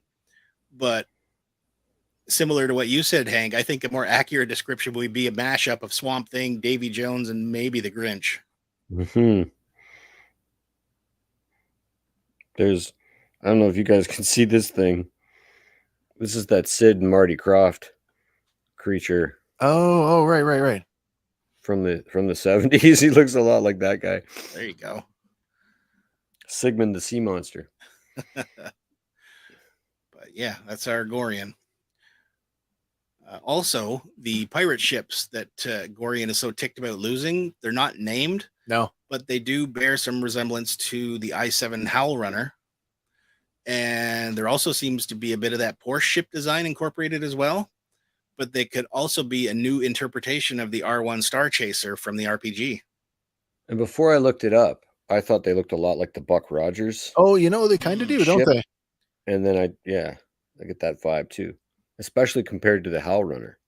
Yeah. There's, again, I mean, man, I love starships, and when I see a new ship and I'm all over it, I automatically, my brain goes into Legends mode. Like, okay, what haven't they brought forward yet? Yeah. And I mean, I looked at the I-7. I looked at some of the ships from the Star Wars Galaxy's MMO, and I'm like, God, they all have these sort of similar design. Looking at that shot right there, I know that's sucky for all the people that are listening to us on the audio version, but that, to me, right there, that looks like they took the front end of a Cylon Raider and jammed it onto a Viper and then took the fin off. It kind of does. It really does. We're smacking into each other. The R-41 Star Chaser, though, that's a new one. I like that. That one didn't come up until like much later on, and to be honest, I don't know anything about that ship other than it is a Legends era ship. From a video game. There's also a 2-seater version called the R2, but apparently it didn't sell as well. Oh, okay. And that's within universe. Yeah. It'll be interesting to see though if they do name it further on down the road, like if there's an episode guide for this that comes out later on. Yeah. I mean, there's always room for new ships. I mean, sure. I love that stuff. That's, if anything, man, I made a joke before we put the show together. I'm like, there was an actual space battle. this and there was a star. There was a fight in the stars. They're using uniform ships. Speaks to their organization or maybe their wealth. Like they're, you know what I mean? They have a fleet of Sure. They're not just hodgepodge. I didn't put it up here, but there is a really great shot in the concept art in the credits. Yeah. And it shows the top side of Gorian Shard ship. And there's literally rows. I was going to say these little fighters lined up. Can you go back to your last one that has Gorian's ship Corsair on it? Because it's missing sections and they're replaced with ray shields. Yeah. So there's like the ball turrets coming out of it. Right there. I got serious Confederacy vibes off of this ship, and I wonder if it's a holdover from the Clone War that they've just commandeered. Yeah. The ray shielding thing, though, like that's something we've never seen before. No, like, on a bridge too. Right, like all of your surfaces that should be hardened against the vacuum of space, your hangar bay, the bridge. Nope, there's no glass, no transparent steel, nothing. Ray shielding. Yeah. Wow, we know Jedi love to burst the windshields out of these things, so maybe they've got ray shielding to replace it. Maybe. But you can see there on the top, cool scene. There is a bit of a ray shield action going on. Well, there on is. the top for the landing The bay. hangar. The hangar Yeah. is covered in ray shields. Yeah. I love the design. I hope we get to see a little bit more of it. I think we're going to. I have no doubt that this guy is coming back around again. Yeah. Might be next episode, might be 10 episodes from now. Yeah. They made a point. There was too much going on here for him not to show up, even if it's just a thorn in your side, like I finally caught up with you, Mando. Yeah. And we just get away again. Yeah, they name drop him 4 times here. Gorian Shard. No, it's true. At first, the Niktos drops him. Then Grief says, "I know him." Then the Niktos says again, "I work for him." And then Din finally says, "Look, I got no quarrel with you." Right. And for another Rebels connection, if you want, there's another character that calls himself King of the Pirates. That's Hondo Inaka. Hondo Inaka. Yeah. So whether we're, maybe Hondo's in a holding cell while this guy tried to usurp his stuff or something. Maybe. Man, I need some Hondo, guys. Filoni, give me some Hondo. And another point here, is it weird that Mando points out to Grogu, "Don't trust a pirate"? In relation, say, to hey, the Bad Batch, who are maybe going to have to trust a pirate. They've already kind of done that with Fee. Yeah. Interesting. But interesting how the episodes contrast each other. For sure. Red's got another one here. The Mandalore system is between Coruscant and the Outer Rim via the Hydean Way, so Bo is technically the closer stop. Okay. Yeah, I kind of thought that, though, but thank you for the confirmation. I kind of thought that, yeah. With the way hyperspace travel works now, who knows? Yeah. So no, there's another thing, and I totally missed it. I meant to, like, it's near the beginning of the episode when they're in hyperspace. Yeah, sure. When Grogu gets out of the dome and climbs into the cockpit with him. Yep. You guys get the impression that Din was sleeping. He's totally sleeping. Yeah, he's absolutely sleeping. That thing's on autopilot. I think that we're retconning. We're getting back to hyperspace. Hyperspace trips take time. Yeah, they take time because we really seem to be like just jumping through the Rise of Skywalker. Yeah, like we fly crazy. by plot. Yeah, so it makes me feel better that we're kind hyperspace is at the speed of plot. At least time to play a game of Djarin between planets. Seriously. But back on Kalevala, Mando and Grogu, they disembark from the N1. And a slender blue droid watches them from the top of the stairs beside the landing platform. Nice touch with the crystal, the Mandalorian symbol in the chest. Nice touch. Yeah. They approach the castle steps and pass by the droid. You want to talk about the pram here? Who we're talking about the droid socket again? Yeah. Okay, so like there's a problem there. One, there's a freaking engine in the way. Yep. But at the same time, story-wise, I do buy that the pram drops out the droid socket. Yeah. I don't think that Grogu crawled into space and then into the there's a passageway from the front somewhere from the droid socket into. I would say that exactly. His pram drops out just after the engine. Behind the engine. Yeah. But that doesn't work because we know that R5 is going to get picked up. That's not going to work. So that's one of those, we just hope you overlook that and we just suck him right through the engine. Unless she just, strips R5 of his legs and puts him in from the top. Well, look at the other Sprite Jedi starfighters. The astromech droid was hardwired in. Yeah. They didn't need a whole body. True. It was just a brain and a head. That swivel. Yeah. Maybe we've seen that for happen. sure. Maybe my original X-Wing from 1978, R2 was hardwired in it. He was hardwired into that. Does anybody think that's an EVE droid or a 99 droid? Has very that similar? Same kind of vibes going on. Yeah. But the droid, he remains silent as they pass, and they enter the castle and make their way down a long pillared hallway towards a lone figure sitting on a throne. And blue banners, they hang from each of the marble pillars. And Grogu, he stares around, taking it all in, looking at the polished marble pillars and the stained glass windows.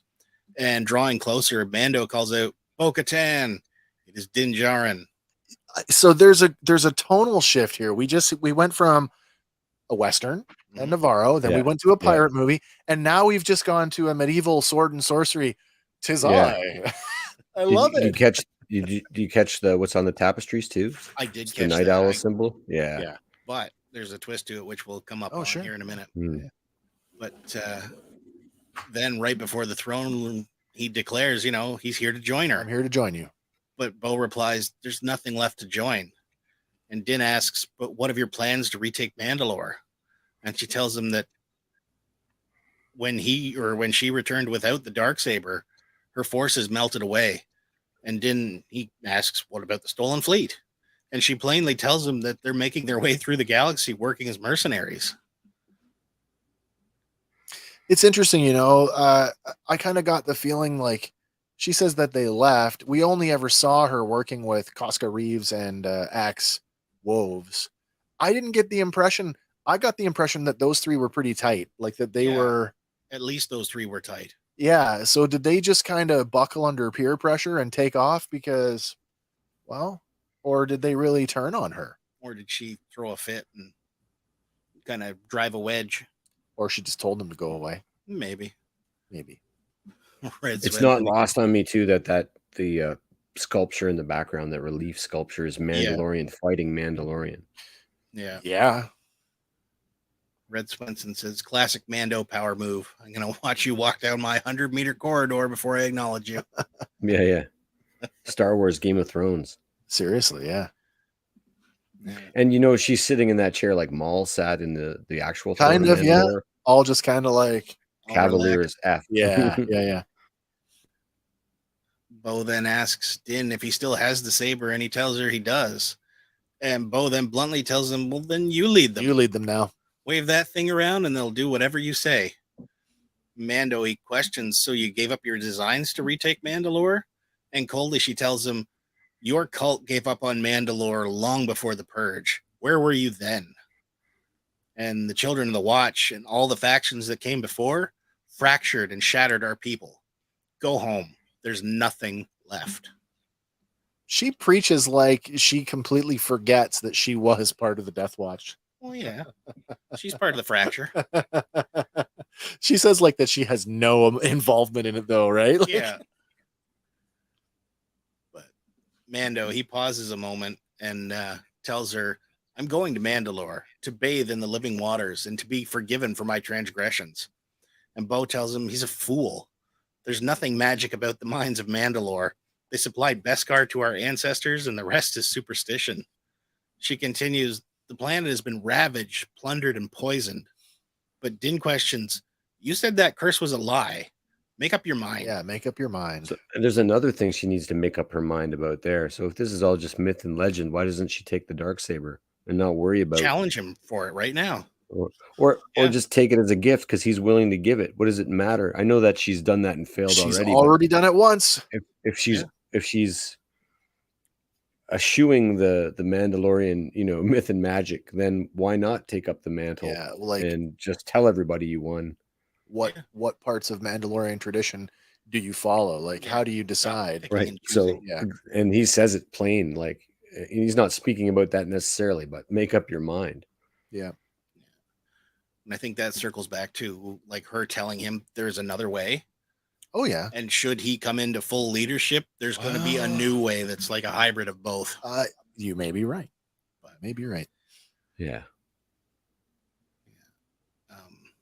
She goes on to tell Din, if you want to go to the mines, be my guest.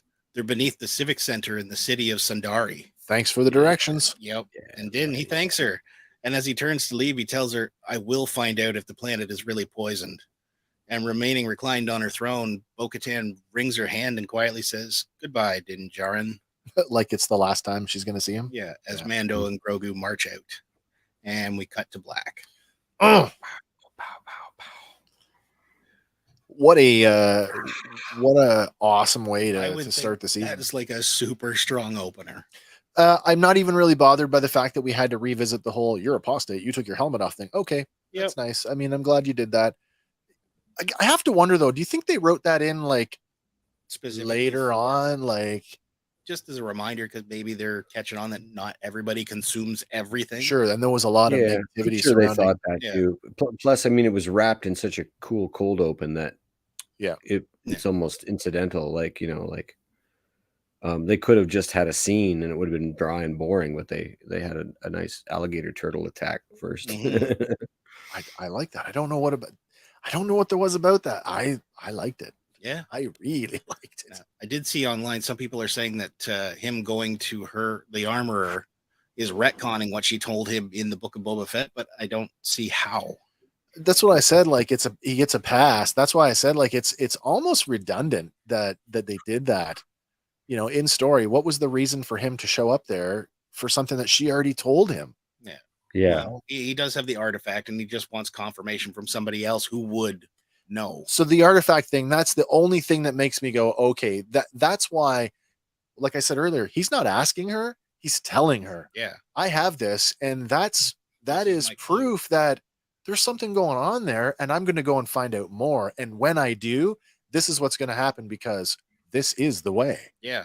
And It's a way to get a lot of the story done. Like if 2 years have passed or 4 years have passed, then we get to see that she's been rebuilding her cult. Yep. Yeah. And we get to see that he's still apostate. We get to see, so there's a lot of information in that scene that comes across there. And then some of it is redundant, but that's because we watch this like with macro binoculars. Yeah. I do wonder though, with the 2-year thing, are we going to get some more insight as to what's been going on for 2 years? I think so. Probably get a flashback here or there because we know we're going to get Grogu flashbacks at some point.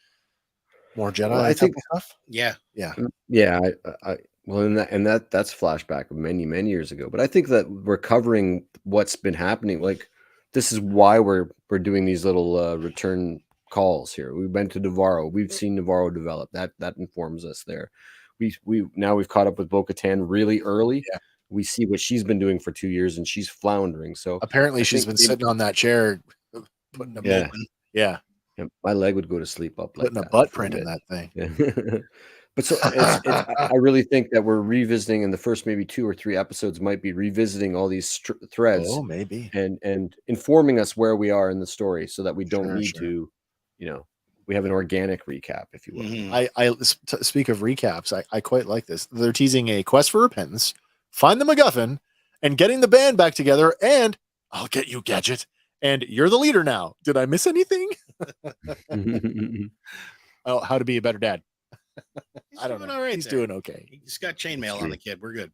Well, and I think there's another sub, plot thickening here, and that's the fact that the first Mandalore was also a Jedi, and since we don't have Tar Vizsla, and then so like bookends, we don't have Mandalorians in the future.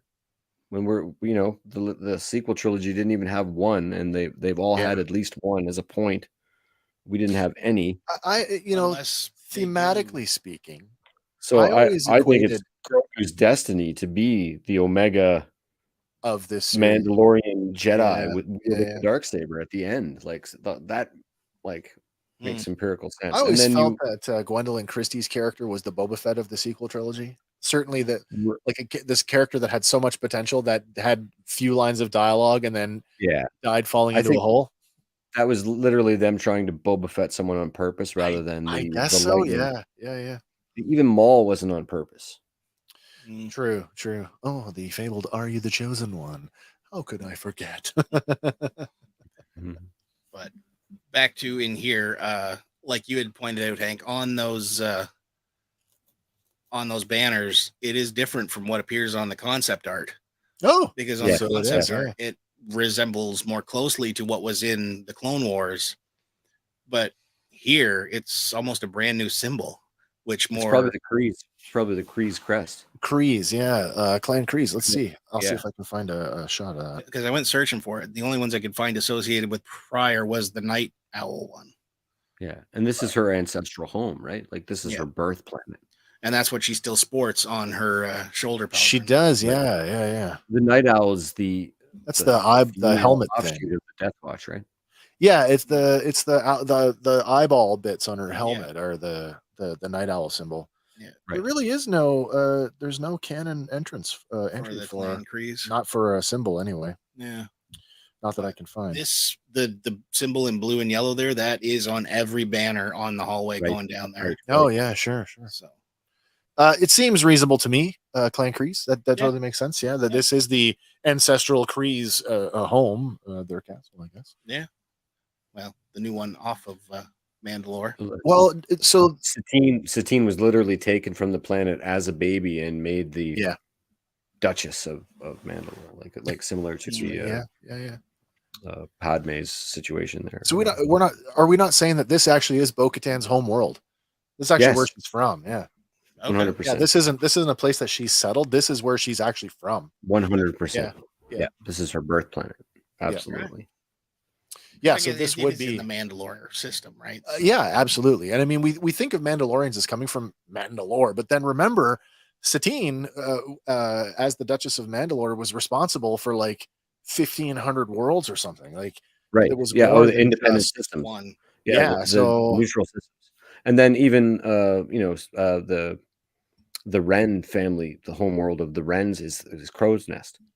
I will say though, it is a rarity though in Star Wars where we visit multiple planets within the same system. Like it's always like, oh, the Endor system, and we only ever go to the third moon of Endor. We never go anywhere. We still haven't nailed down Raxus and Raxus Prime, and no, it's still some vague. Yeah, are we on the same planet? I don't know what's happening exactly. Right. Oh, Asgard is a people, not a place. There you go. Fair enough. It's agreed. Well, Mandalore is a place, and we're going to see it. We saw it in the marketing. Yep.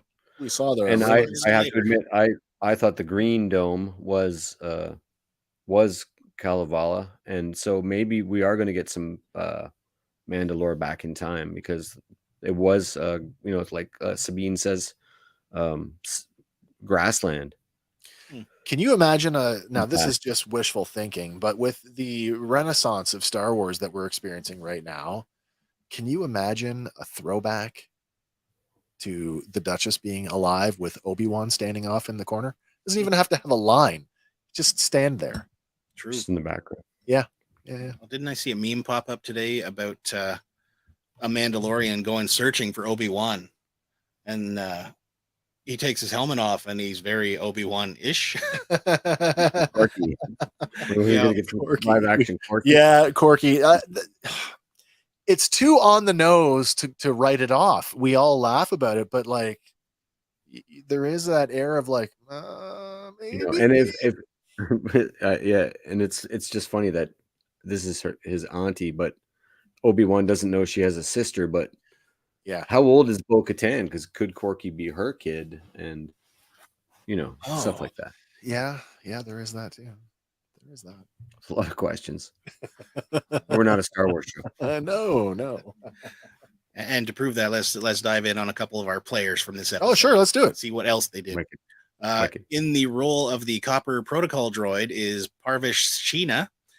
He's got 178 previous acting credits, including Barbershop, Centaur World, and Transformer Rescue Bots. Oh, cool. Nice. So he's got a lot going on. Are we saying that he was the voice of this droid? I believe he was the voice. Yeah, yes. okay. The physical actor was a different guy. Yeah. But in the role of the Nikto Pirate Vane is Marty Matulis. He's known for previous works in TV series Evil, American Horror Story, and Teen Wolf. Oh, cool. Nice. Teen Wolf, the series. Yeah. Yes, not the movies. I just watched both of those again recently.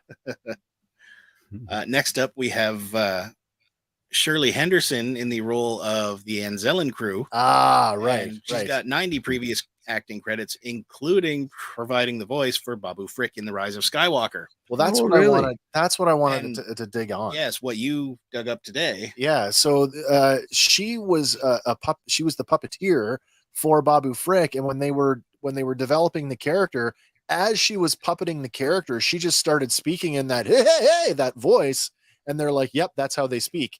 And so not only is she the voice and the puppeteer for Babu Frick, but she's all the Anzellans in that scene. Yeah. She's all of them. Nice. So that's where I'm like, is it or isn't it Babu Frick? It's possible, but yeah, interesting. That remains to be seen unless they like flat out introduce him. Frank Oz as the voice of Grogu. Yeah, really.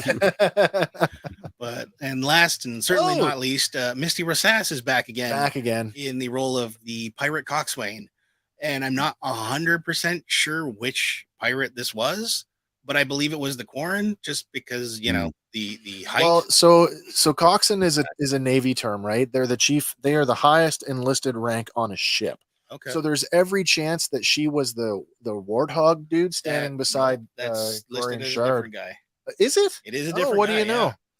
Somebody who was on the ship though would have been the coxswain. Okay.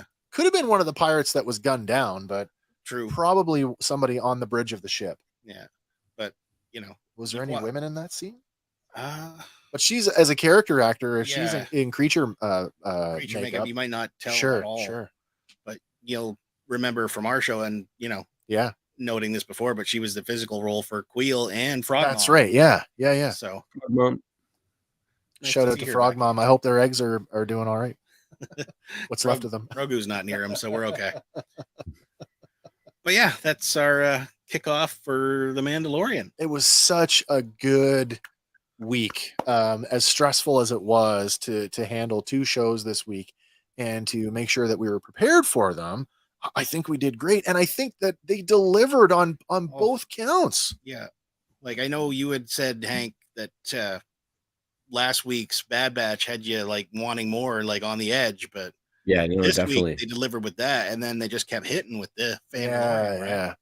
Oh yeah, this was stellar.